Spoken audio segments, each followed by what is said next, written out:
Karena saking sibuk dengan kulit, sampai lupa esensinya apa. Apa sih esensi syahadat? Apa esensi sholat?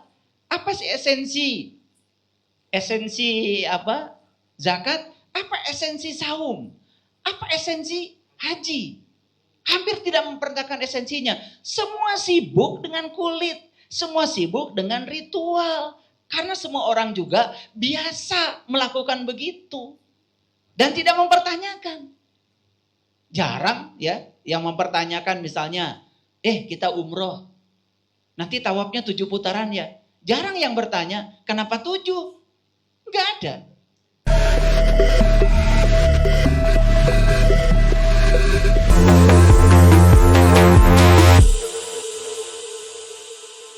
Ketika kamu sholat, apa yang kamu harapkan?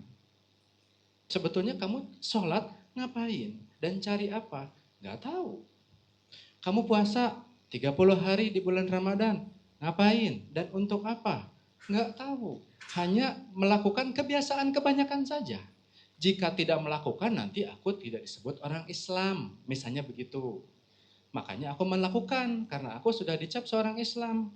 Gitu loh, ya paling tidak KTP-nya mah dapatlah dari Pak RT. Gitu, bukan dari Allah ya capnya. Nah, itu ayah. Tapi kan itu juga benar ayah. Itu juga benar. Menurut ayah bagaimana? Menjalankan keislaman seperti itu apakah benar atau tidak? Terima kasih. Saya tidak menemukan referensi kalau Nabi dan Rasul itu misalnya sholat dari kecil. Gak ada. Coba Nabi Muhammad kapan mulai sholat? Setelah Isra Mi'raj. Betul nggak? Kan tidak dari kecil. Ya, saya bukan menyepelekan yang sholat dari kecil. Cuman karena kita terbiasa sholat, lama-kelamaan malah jadi sombong. Saya sudah sholat. Padahal tujuan sholat pun kita tidak mengerti. Coba pertanyaan Kang Firman tadi itu. Sebenarnya sholat itu buat apa? Kan jelas di Quran, ya. Aqimis sholat, inna sholat tanha anil fasa wal munkar. Dirikanlah sholat, sholat itu adalah alat supaya kamu tidak melakukan perbuatan keji dan munkar. Jadi ciri orang yang sholat, ya dia selesai, tidak menyakiti orang, tidak membicarakan orang, tidak menghujat orang, tidak merendahkan orang, ya, tidak menyesatkan orang, ya, tidak ngurusi urusan orang, ya, tidak memerangi orang, bahkan tidak mungkin dia menyakiti orang, apalagi atas nama Tuhan. Karena dia sudah manunggal dalam sholatnya. Nah, sholat yang semacam itu baru bisa mencegah seseorang dari perbuatan keji dan munkar. Tetapi ketika kita terus-menerus melakukan ritual itu, tetapi dalam waktu yang bersamaan kita pun masih melakukan perbuatan-perbuatan yang tercela, keji dan munkar, kan sebetulnya tujuan sholat tidak tercapai. Nah, kalau tujuan sholat tidak tercapai, lalu apa yang terjadi? Kita jadinya bukan membiasakan kebenaran, malah membenarkan kebiasaan. Karena sudah biasa sholat, ya sudah, seolah-olah kita sudah menjalankan kebenaran. Karena kita tidak mau tahu, tidak mau mempertanyakan. Saya kadang-kadang suka iseng aja. Sebenarnya sholat itu mengingat bacaan sholat atau mengingat Allah? Itu pertanyaan saya. Ya, ya ini pertanyaan kritis. Ya, boleh nggak saya bertanya begitu? Ya boleh. Karena apa? Di balik pertanyaan itu ada cahaya yang akan datang. Di balik pertanyaan itu ada cahaya yang akan menyinari kita. Sebaliknya kalau kita tidak mau bertanya, sama saja dengan kita, ya, tinggal di pinggir laut, berharap dapat ikan.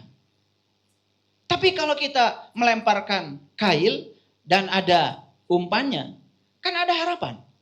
Jadi kail dan umpan itu, anggap saja itu pertanyaan. Maka siapapun yang mengalirkan pertanyaan pada semesta, semesta akan mengalirkan jawaban pada dia. Yang tidak mau mempertanyakan, karena takut bertanya, tidak akan pernah. Nah, orang-orang yang, mohon maaf ya, berbuat kebaikan itu karena takut neraka. Berbuat kebaikan karena pengen surga. Itu bertentangan dengan ayat yang mengatakan, wa ahsin kama ahsanallahu ilaika. Kan Allah sendiri mengatakan, berbuat baiklah kamu sebagaimana aku berbuat baik kepada kamu. Artinya kalau kamu mau melakukan kebaikan, ya tidak usah pengen itu, pengen ini. Seperti aku berbuat baik kepada kamu. Itu Quran loh yang mengajarkan. Ya, berbuat baik itu harus seperti Allah berbuat baik kepada kamu. Tanpa keinginan, tanpa muatan. Dasarnya Allah cuma satu. Apa? Cinta. Apa dasar kita melakukan kebaikan? Coba. Kebiasaan. Iya. Nah, kebiasaan itu coba tanya ribuan orang, kenapa Anda sholat? Paling jawabannya karena kewajiban. Terus apa wajib? Dilaksanakan dapat pahala surga. Ya, kalau tidak dilaksanakan dapat siksa neraka. Stop sampai di situ. Jadi Tuhan itu kemudian diparadigmakan, dipersepsi seolah-olah ya, dia itu baru baik sama kita kalau kita baik pada dia. Dan dia mendadak tidak baik pada kita, dendam sama kita, bahkan menyediakan tempat yang menyeramkan untuk menyiksa kita ketika kita tidak baik pada dia. Apakah itu Tuhan yang Maha Pengasih? Iya, betul. Nah, tapi karena kita sudah terjebak oleh dogma dan doktrin, seolah-olah yang dibicarakan banyak orang itu, yang biasa dibicarakan itu seolah-olah kebenaran, maka kita menjadi tidak membiasakan kebenaran. Lebih banyak membenarkan kebiasaan itu. Kan sudah biasa. Betul nggak? Gitu.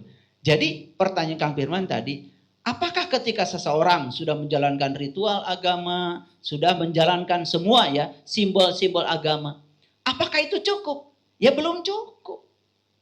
Karena itu baru kulitnya saja. Ya. Dan kulit itu pasti ada isi dong. Kan tidak mungkin Bapak Ibu juga ya menerima konsumsi dari saya kulit lontong. Betul nggak? Bagi aja kulit lontong, lontongnya nggak ada. Mau? Ya nggak. Kulit juga penting. Tetapi kan lebih penting lagi. Di balik kulit ada isi. Nah, kita itu saking sibuk dengan kulit sampai lupa isi.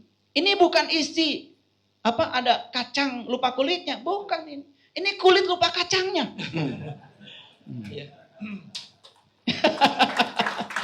Ini kulit lupa kacangnya karena saking sibuk dengan kulit sampai lupa esensinya apa. Apa sih esensi zahadat? Apa esensi sholat? Apa sih esensi apa? Zakat? Apa esensi saum? Apa esensi haji? Hampir tidak memperhatikan esensinya. Semua sibuk dengan kulit. Semua sibuk dengan ritual. Karena semua orang juga biasa melakukan begitu. Dan tidak mempertanyakan. Jarang ya yang mempertanyakan misalnya, kita umroh. Nanti tawafnya 7 putaran ya. Jarang yang bertanya, kenapa 7? Enggak ada. Oh nanti di sana ya tawafnya jangan sembarangan. Gak boleh mulainya dari rukun Yamani, gak boleh. Harus dari titik yang bernama Hajar Aswad. Nah, muternya gak boleh ke kanan, gak boleh. Semua harus ke kiri. Tapi Anda gak yang bertanyakan, kenapa ke kiri? Kenapa dari Hajar Aswad? Ya, sampai ada yang tanya sama saya, kenapa Ka'bah itu ya kainnya warna hitam? Bukan putih, bukan ungu, bukan biru. Dogma, doktrin, itu melarang pertanyaan itu. Dan kita ini semua sudah kehilangan kacang. Karena kita sibuk di kulit. Jadi kalau orang lain peribahasanya kacang lupa kulit, hari ini saya keluar out of the box. Ini kulit lupa kacang. Saking sibuk di kulit sampai nggak tahu kacangnya. Ya, tapi di beberapa pernyataan ayah pernah berbicara mengenai ini bahwa awaludin ma'rifat, bahwa ma'rifat itu dasar, ma'rifat itu awal, dan puncaknya adalah syariat. Bagaimana ayah? Iya, betul sekali. Ya, itu yang diajarkan Nabi Muhammad. Kan yang menyatakan itu bukan Saiful Kahri. Yang menyatakan awaludin ma'rifatullah itu Nabi. Awal agama itu mengenal Tuhan, dan itu yang beliau jalankan. Dan itu yang beliau ajarkan. Ya. Lalu setelah mengenal Tuhan, cara beliau mengekspresikan diri kepada beliau muncullah yang namanya ritual. Bukan berarti ritual itu tidak penting. Ritual itu sangat penting. Justru ekspresi dari seseorang yang sudah mencapai tingkatan pengenalan. Kalau guru saya dulu, ya, ketika saya berguru, hampir semua guru pertanyaannya sama pada saya. Nah, Saiful, ya, ingin bertemu Allah? Saya bilang, ya. Hampir semua guru meneruskan pertanyaan. Pertanyaan begini, kalau sudah bertemu mau diapakan? Nah, begitu saya bilang iya, ketika pertanyaan, mau nggak berjumpa dengan Allah? Ya mau banget. Tapi pertanyaan kedua, kalau sudah bertemu, mau diapakan? Nyaris saya tidak bisa menjawab. Nah, jadi sebenarnya syariat itu menjawab pertanyaan itu. Kalau sudah bertemu, mau diapakan? Ya saya kagum aja sama orang yang belum bertemu, sudah menyembahnya. Kagum aja. Apalagi nanti kalau sudah bertemu, barangkali lebih intens lagi menyembahnya. Ya, ditingkatkan kualitasnya, tingkatkan kualitasnya. Kan itu keren. Ya, gitu. Itu. Ya, betul. Jadi para sahabat, ya hati-hati ya. Bukan berarti nanti jadi memisahkan antara syariat dan makrifat. Bahwa ini orang makrifat, ini orang syariat gitu loh. Enggak, semuanya juga penting gitu ya. Dua-duanya juga penting dan harus dijalankan sebagai sebuah ekspresi. Bukan berarti sudah mencapai lalu tiba-tiba enggak ngapa-ngapain gitu loh. Kan tadi pertanyaan sudah jelas. Nah, sekarang begini ayah. Apakah betul Allah itu menginginkan seperti apa yang diperintahkannya seperti tadi? Apakah betul Allah menyuruh kita untuk bersyahadat? Apakah Allah menyuruh kita untuk bersolat, ya zakat, puasa, dan haji? Apakah betul itu perintah Allah? Karena selama ini yang kami pikirkan, itu kebenaran. Mana mungkin seorang guru salah, mana mungkin seorang kiai salah misalnya. Atau mungkin ketidakfahaman kita mengenai kitab suci gitu aja. Mohon maaf ya. Ya. Cara Allah berbicara kepada manusia banyak caranya. Satu, lewat kitab suci. Itu yang formal. Yang kedua, lewat peristiwa. Tidak tertulis di kitab suci. Tapi tidak mungkin ada peristiwa yang terjadi tanpa kehadirannya. Sebetulnya itu juga cara beliau berkomunikasi dengan kita. Lewat bumi ini. Lewat tumbuh-tumbuhan ciptaannya. Itu semua itu kan disebutnya ayat. Itu adalah tanda. Tanda-tanda keberadaannya. Di balik tanda itu ada manifestasinya. Ada yang harus kita baca. Makanya orang yang sudah luas pengetahuannya. Cara Allah berbicara kepada dia tidak hanya melulu lewat kitab suci. Tapi lewat segala yang dia ciptakan. Makanya ada kata-kata di Quran. Alhamdulillahi Rabbil Alamin. Alamin itu dari kata alamat. Alamat itu artinya ciri. Address.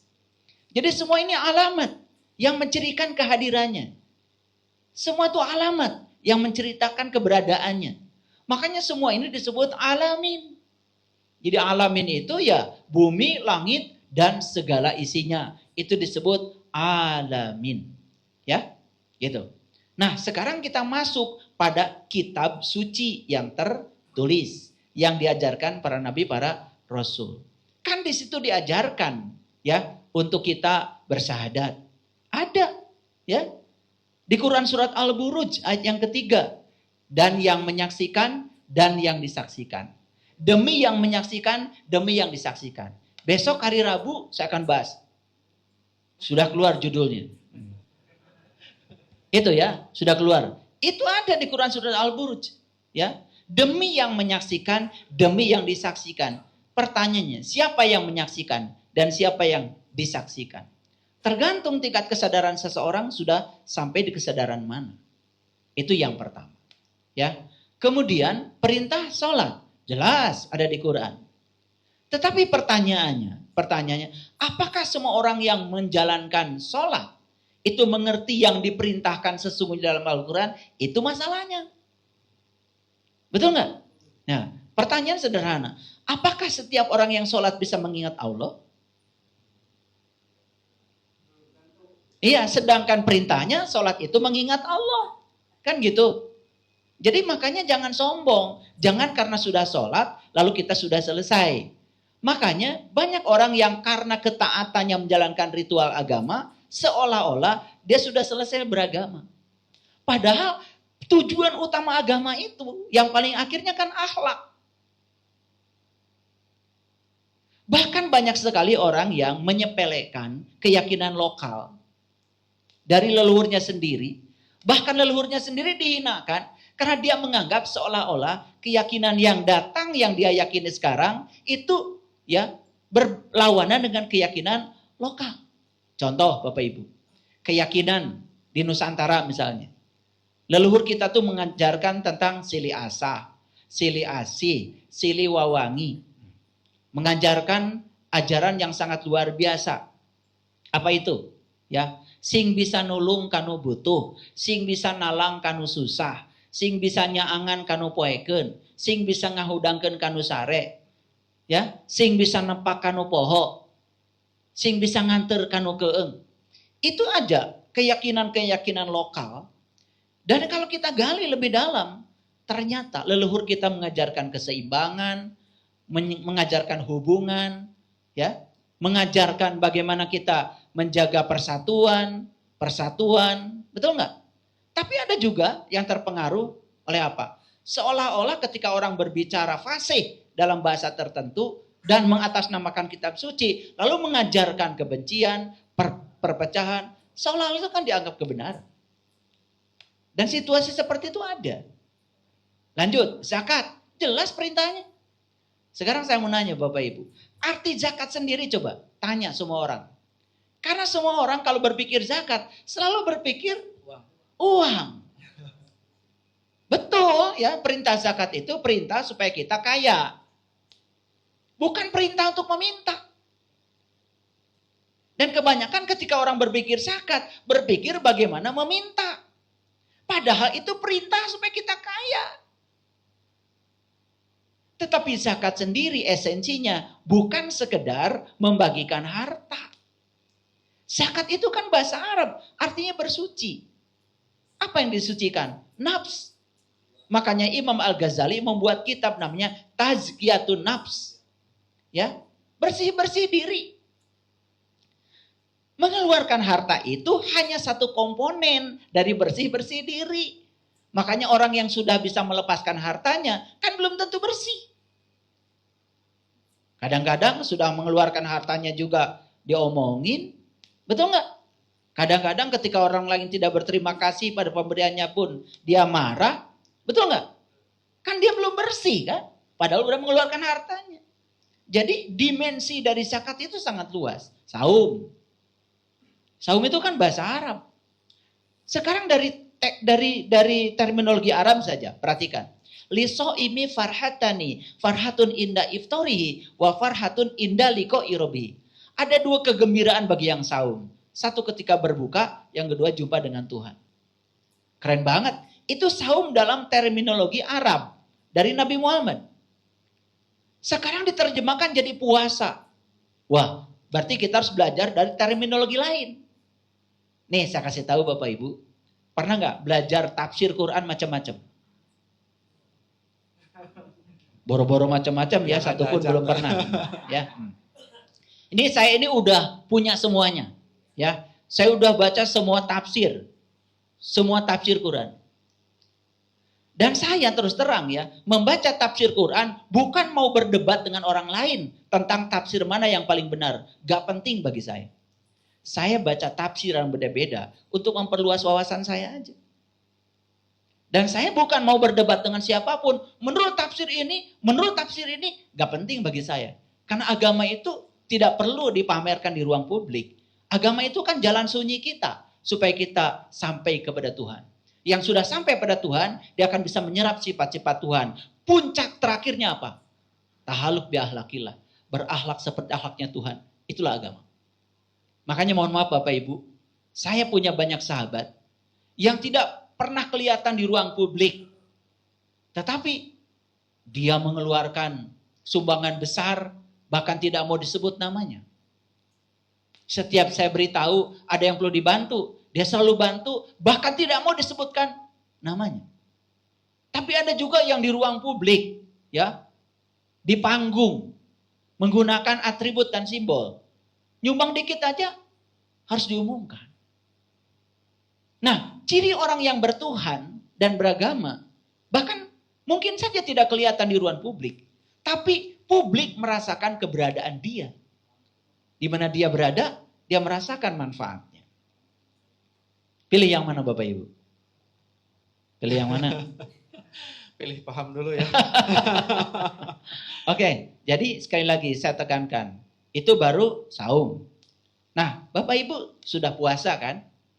Pokoknya kalau ada perintah puasa, langsung stop makan, stop minum, dari mulai ya sahur sampai maghrib.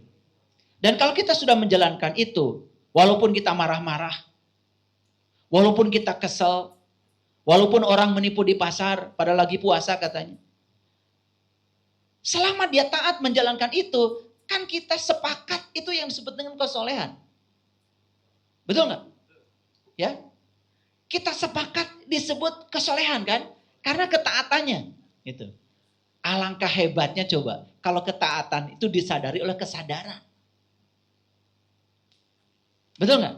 Sehingga julukan soleh itu bukan sekedar menjadi panggung, menjadi atribut, menjadi simbol, tetapi itu mengakar menjadi kesadaran yang terjadi dalam kehidupan. Haji. Itu perintah yang diberikan Allah di Al-Quran jelas. Walillahi alanat hijul bait. Bahkan yang diperintahkan haji oleh Allah sebetulnya bukan kelompok agama tertentu. Yang diperintahkan haji oleh Allah itu nas. Semua manusia harus berkunjung ke rumah Tuhan. Luar biasa bukan? Nah, ketika kita memahaminya terlalu dangkal dan rumah Tuhan itu hanya ada di negara tertentu, yang kuotanya juga terbatas, yang akibatnya kuota yang terbatas itu diperjualbelikan, didagangkan, dan akhirnya ya banyak orang yang terlibat ya dalam permainan itu yang sedang diperiksa oleh KPK, padahal beragama, ya kan harusnya kalau orang beragama sekaligus bertuhan, dengarkan kata Nabi, ar-rosi wal murtasi finnar, yang nyogok dengan yang disogok, dua-duanya sama-sama celakanya, ya toh, ya itu kan perjalanan suci. Harusnya jangan dinodai dengan sogok menyogok. Tetapi karena ingin cepat, nyogok. Betul nggak? Karena kuotanya terbatas, nyogok. Betul nggak? Nah, sehingga perjalanan suci jadi ternoda. Itu karena nggak ngerti esensinya. Coba, apa sih tujuan utama haji? Saya minta acungkan tangan yang pernah haji. Acungkan tangan aja. Yang sudah ke Mekah. Ya. Oke, 1, 2, 3, 4. Ada 1.000 orang. Coba saya mau nanya salah seorang aja dari 1.000 ini yang hadir ya. Apa tujuan haji? Menjalankan rukun Islam katanya ayah. Menuju rukun Islam. Biar sempurna. Oke. Jangan tepuk tangan dulu. Pakai dalil, mana dalilnya? Dari Quran.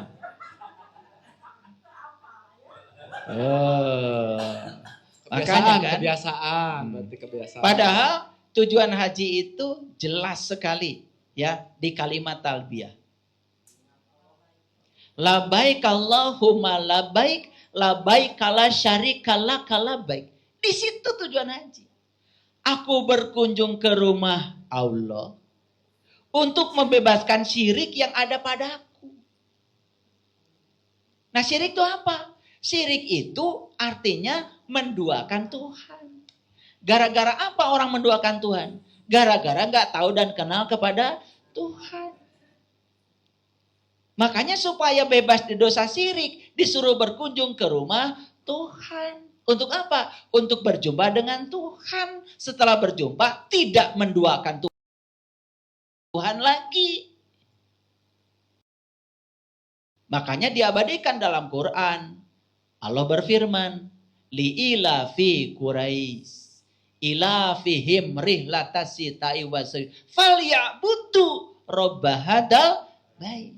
Sembah yang punya rumah. Kalian malah menyembah rumahnya. Rukun Islam. Padahal perintahnya falyabudu robbahadal bait. Sembah yang punya rumah, kata Allah. Itu di Quran surat Al-Quraisy. Pasti kalian hafal ayat itu. Dan kalian tertarik dengan ayat itu karena pendek. Betul nggak? Pokoknya kalau taraweh imam udah baca itu, wah jempol untuk imam ini. Betul nggak? Kalau imam baca Al-Baqarah besok bubar itu, ya nggak ada yang taraweh lagi. Kalau sudah li'ilafi Quraisy, imam jempol. Besok pasti saya taraweh lagi. Betul nggak? Padahal nggak ngerti ketika imam bilang falyabudu rabbahadal bait. Sembah yang punya rumah. Nggak ngerti. Nggak ngerti. Nggak ngerti. Nah, malah menyembah rumahnya. Karena nggak ngerti. Yang bimbing nggak ngerti, yang dibimbing nggak ngerti. Ya sudah, yang penting menjalankan ritual. Terus apa bedanya kita dengan robot? Saya makan tuh di rumah makan Jepang. Sekarang itu yang melayani robot. Tapi saya minta dilayani manusia aja. Rumah makan itu menjadi brand, menjadi sangat terkenal, itu kan dilayani oleh robot. Sudah kaku. Lama lagi jalannya. Betul nggak? Udah gitu saya nggak bisa nambah garam. Nggak ada senyumnya.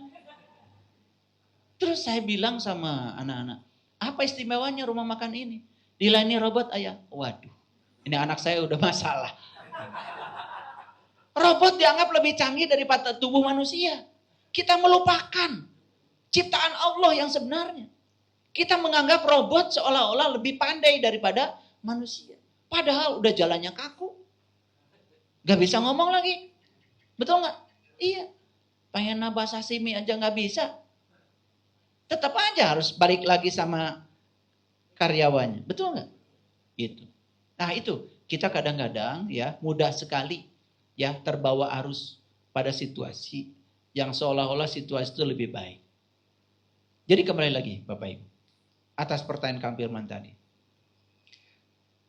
Jadi syahadat, sholat, zakat, saum, haji, ya saya setuju. Kita harus menjalankan semuanya. Tetapi jangan cuma menjalankan ritualnya. Lalu kehilangan kesadarannya. Karena yang akan membentuk diri kita, membentuk jiwa kita, kesadarannya. Makanya di berbagai kajian saya berulang kali mengatakan, kita beragama tanpa kesadaran. Kita tidak akan pernah bisa membentuk jiwa kita. Lalu kita akan menjadi orang yang sibuk dengan ritual, jadinya jadi kacang, kulit lupa kaca. Karena terlalu sibuk dengan kulit sampai lupa esensinya apa. Betul nggak? Coba kalian kalau sudah puasa, apalagi sudah 20 hari terakhir, coba apa yang kalian lakukan? Lebaran kan? Iya, sibuk apa? Sibuk biskuit, betul nggak? Iya, bikin kue, betul? Ya, itu namanya kacang lupa, kulit lupa kacang.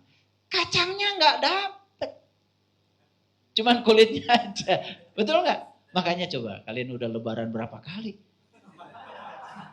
Nggak ada yang berubah, betul nggak? Paling bajunya kalau lebaran kemarin modenya begini, lebaran sekarang ikut tren lah, betul nggak?